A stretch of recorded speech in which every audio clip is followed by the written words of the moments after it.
Okay, guys, so I was studying First Samuel chapter 11, verse 2. And so Nahash, this is an enemy, this is a king, and they was at war with Israel, right? And so he took the men of Israel, the soldiers, and he was blinding their right eye. He was gouging their right eye out. And I'm like, okay, Lord, why would he do that? That's very specific. That's very specific. Why would he do that, right?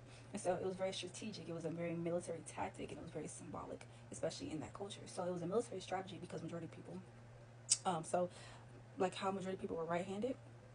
So when they would hold a shield, they would hold the shield in their left hand, and they would hold their sword or their spear in their right hand, right?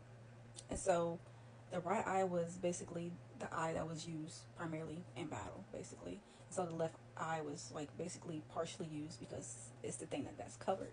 The shield is covering their left eye, and their sword and spear is in their right eye. So they're only seeing through this eye, so it makes sense. So they're trying to weaken that group of people strategically. Just how Nahash was being smart, he was being wise, and he was being strategic to disable this army.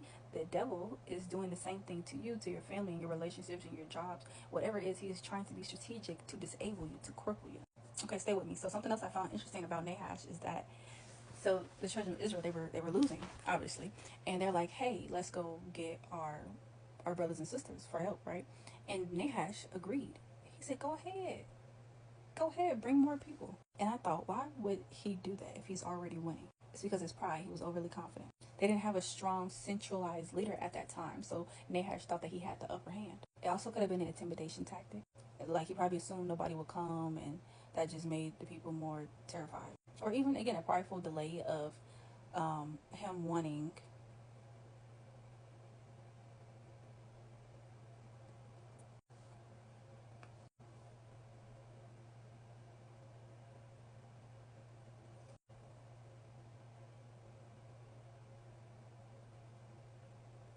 He wants followers of Christ to be weakened and shamed and find no hope even after you're saved. He wants you to forget who you're putting your trust into, which is Jesus Christ. Just like Israel did, they called for help. They called on the Lord of heaven hosts, the Lord of heaven's armies. He is a God of peace, but he's also a God of war. Don't get it twisted. Because what the enemy tried to use to humiliate you, tried to make you fearful, tried to make you double-minded, tried to produce some sense of hopelessness. God is using that very same thing that the enemy used as a weapon, and he's turning it against the enemy for your deliverance, for your healing, for your restoration, for your freedom. So just as God rose up Saul to deliver the people, the children of Israel during that time, Jesus Christ, the one that you put your salvation in, is your deliverer. So don't forget that. He always comes in the moment of crisis, but he's always there even when it's not a moment of crisis. Amen.